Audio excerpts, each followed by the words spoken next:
Hi ಎಲ್ರಿಗೂ ನಮಸ್ಕಾರ. ನಾನು ಇವತ್ತು ಒಂದು ಒಳ್ಳೆ ಬೆಸ್ಟ್ ಹೇರ್ ಮಾಸ್ಕ್ನ ನಿಮ್ಮ ಮುಂದೆ ತೋರಿಸ್ತಾ ಇದ್ದೀನಿ. ಹಾಗೆಯೇ ಯಾರ ಕೂದಲೆಲ್ಲ ತುಂಬ ಡ್ಯಾಮೇಜ್ ಆಗಿದೆ, ತುಂಬ ಒರಟಾಗಿದೆ, ಶೈನ್ ಇಲ್ಲ, ಸ್ಮೂತ್ ಇಲ್ಲ ಅನ್ನೋರಿಗೆ ಇದು ಬೆಸ್ಟ್ ಹೇರ್ ಮಾಸ್ಕ್ ಅಂತ ಹೇಳ್ಬೋದು. ಇಲ್ಲಿ ನಾನು 1 ಸ್ಪೂನಷ್ಟು ಅಗಸೆ ಬೀಜ ತೊಗೊಂಡಿದ್ದೀನಿ. ಇದನ್ನು ಒಂದು ಪಾತ್ರೆಗೆ ಹಾಕಿ ಸ್ವಲ್ಪ ನೀರು ಹಾಕಿ ತುಂಬ ಚೆನ್ನಾಗಿ ಕುದಿಸ್ಕೋಬೇಕು. ಹಾಗೆಯೇ ಈ ಮಾಸ್ಕ್ನ ರೆಡಿ ಮಾಡೋಕ್ಕೆ ಒಂದು 10 ರಿಂದ 15 ನಿಮಿಷ ತಗೊಳ್ಳುತ್ತೆ. ಹಾಗೆಯೇ ಇದರಲ್ಲಿ ಅಗಸೆ ಬೀಜದಲ್ಲಿರುವಂಥ ಒಮೆಗಾ 3 ಮತ್ತು ವಿಟಮಿನ್ ಇ ಮತ್ತು ಬಿ ಇರೋದ್ರಿಂದ ನಮ್ಮ ಬಾಡಿಗೆ ಆಗಲಿ ಅಥವಾ ನಮ್ಮ ಕೂದಲಿಗೆ ಬೆಸ್ಟ್ ಇದು. ಹಾಗೆಯೇ ಈ ಜೆಲ್ ಯೂಸ್ ಮಾಡೋದ್ರಿಂದ ಏರ್ ಫಾಲ್ ಯಾರಿಗೆಲ್ಲ ತುಂಬ ಜಾಸ್ತಿ ಆಗ್ತಿದೆ ಅವ್ರಿಗೆ ಕೂದಲು ಉದುರೋದು ಕೂಡ ಕಡಿಮೆ ಆಗುತ್ತೆ ಅಂತ ಹೇಳ್ತೀನಿ. ಹಾಗೆಯೇ ಇತ್ತೀಚಿನ ದಿನಗಳಲ್ಲಿ ಚಿಕ್ಕ ಮಕ್ಕಳಿಂದನೇ ಸ್ಟಾರ್ಟ್ ಆಗ್ತಿದೆ ಬಿಳಿ ಕೂದಲು ಬರೋದು.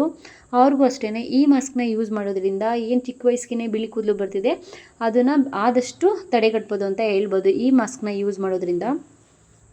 ಇಲ್ಲಿ ನೋಡ್ತಾ ಇರ್ಬೋದು ಯಾವ ರೀತಿ ರೆಡಿ ಆಗ್ತಿದೆ ಅಂತ ಜೆಲ್ ಇದು. ಇಲ್ಲಿ ನೋಡಿ, ಇದು ಚೆನ್ನಾಗಿ ಕುದಿಸ್ಕೋಬೇಕು. ಒಂದು 10 ರಿಂದ 15 ನಿಮಿಷ ಈ ರೀತಿ ಕುದಿಸ್ಕೊಳ್ಳೋದ್ರಿಂದ ಇದೇನಾಗುತ್ತೆ, ಕೊನೆಗಿದು ತಿಕ್ಕಾಗಿ ಜೆಲ್ ಬರುತ್ತೆ. ಇದು ಈಗ ನೋಡ್ತಾ ಇರ್ಬೋದು, ಇಲ್ಲಿ ನೋಡಿ ಯಾವ ರೀತಿ ಜೆಲ್ ರೆಡಿ ಆಗಿದೆ ಅಂತ ಈ ರೀತಿ ಬರಬೇಕು. ಇದನ್ನು ನೀವು ಬೇಕಾದ್ರೆ ಸ್ಟಾರ್ಟಿಂಗಲ್ಲೇ ಒಂದು 2 ರಿಂದ 3 ದಿನ ಯೂಸ್ ಮಾಡಿದ್ರೇ ಗೊತ್ತಾಗುತ್ತೆ ನಮ್ಮ ಕೂದಲನ್ನ ಯಾವ ರೀತಿ ಇದು ಸಿಲ್ಕಿ ಮತ್ತು ಸ್ಮೂತ್ ಮಾಡುತ್ತೆ ಅಂತ. ಹಾಗೆಯೇ ಬೇಕಾದ್ರೆ ನೀವು ಇದನ್ನು ವಾರದಲ್ಲಿ ಒಂದು 2 ರಿಂದ 3 ದಿನ ಯೂಸ್ ಮಾಡ್ಬೋದು.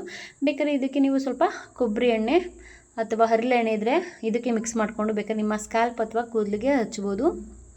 ಇವಾಗ ರೆಡಿ ಆಗಿದೆ ಇದು ಜೆಲ್. ಇದು ಈಗ ಒಂದು ಪಾತ್ರೆಗೆ ಈ ರೀತಿ ಸೋಸ್ಕೋತಾ ಇದ್ದೀನಿ ನೋಡಿ. ನಾನು ಇದನ್ನು ಯಾವ ರೀತಿ ಯೂಸ್ ಮಾಡ್ತೀನಿ ಅಂದರೆ ಈ ರೀತಿ ಸೋಸ್ಕೊಂಡು ಇದಕ್ಕೆ ನಾನು 2 ಸ್ಪೂನಷ್ಟು ಕೊಬ್ಬರಿ ಎಣ್ಣೆ ಹಾಕಿ ನೀಟಾಗಿ ಮಿಕ್ಸ್ ಮಾಡಿ ನನ್ನ ಸ್ಕ್ಯಾಲ್ಪಿಗೆ ಹಾಕ್ಕೋತೀನಿ. ಹಾಗೆಯೇ ನನ್ನ ಕೂದಲಿಗೂ ಅಷ್ಟೇ ನೀಟಾಗಿ ಮಸಾಜ್ ಮಾಡ್ಕೋತೀನಿ. ಇದನ್ನು ನಾನು ಒಂದು 2 ಗಂಟೆಯಷ್ಟು ನನ್ನ ತಲೆಗೆ ಹಾಕಿ ನೀಟಾಗಿ ಮಸಾಜ್ ಮಾಡಿ ಒಂದು 2 ಗಂಟೆ ಬಿಡ್ತೀನಿ. ಆಮೇಲೆ ಏರ್ ವಾಶ್ ಮಾಡ್ಕೋತೀನಿ. ನೀವು ಬೇಕಾದ್ರೆ ನಾಳೆ ಸ್ನಾನ ಮಾಡಿದ್ರೆ ಹಿಂದಿನ ದಿನ ಬೇಕಾದ್ರೆ ಹಾಕ್ಕೊಂಡು ಬೇಕಾದ್ರೆ ನಾಳೆ ಸ್ನಾನ ಮಾಡ್ಕೋಬೋದು. ಹಾಗೆಯೇ ಇದನ್ನು ನೀವು ಒಂದು 10 ರಿಂದ 20 ದಿನ ಬೇಕಾದ್ರೆ ಸ್ಟೋರ್ ಮಾಡಿ ಇಡ್ಬೋದು. ಯಾವುದೇ ರೀತಿ ತೊಂದರೆ ಆಗೋಲ್ಲ. ನಾನು ಇದನ್ನು ಫ್ರೆಶ್ ಆಗಿಯೇ ಮಾಡಿಕೊಂಡು ಒಂದು 10-15 ನಿಮಿಷದಲ್ಲಿ ಬೇಗ ಆಗುತ್ತಲ್ಲ, ಸೊ ಆ ರೀತಿ ಫ್ರೆಶ್ ಆಗಿ ಮಾಡ್ಕೊಂಡೆ ನನ್ನ ಹೇರ್ಗೆ ಹಾಕೋತೀನಿ. ಇಲ್ಲಿ ನೋಡಿ ಎಷ್ಟು ತಿಕ್ಕಾಗಿ ಎಷ್ಟು ಚೆನ್ನಾಗಿ ಬಂದಿದೆ ಅಂತ. ನನಗಂತೂ ಇದು ನಮ್ಮ ಕೂದಲಿಗೆ ಬೆಸ್ಟ್ ಅಂತ ಹೇಳ್ಬೋದು ಹೇರ್ ಮಾಸ್ಕು. ನೀವು ಕೂಡ ಇದನ್ನು ಮನೇಲಿ ಯೂಸ್ ಮಾಡಿ ಅಂತ ಹೇಳ್ತೀನಿ.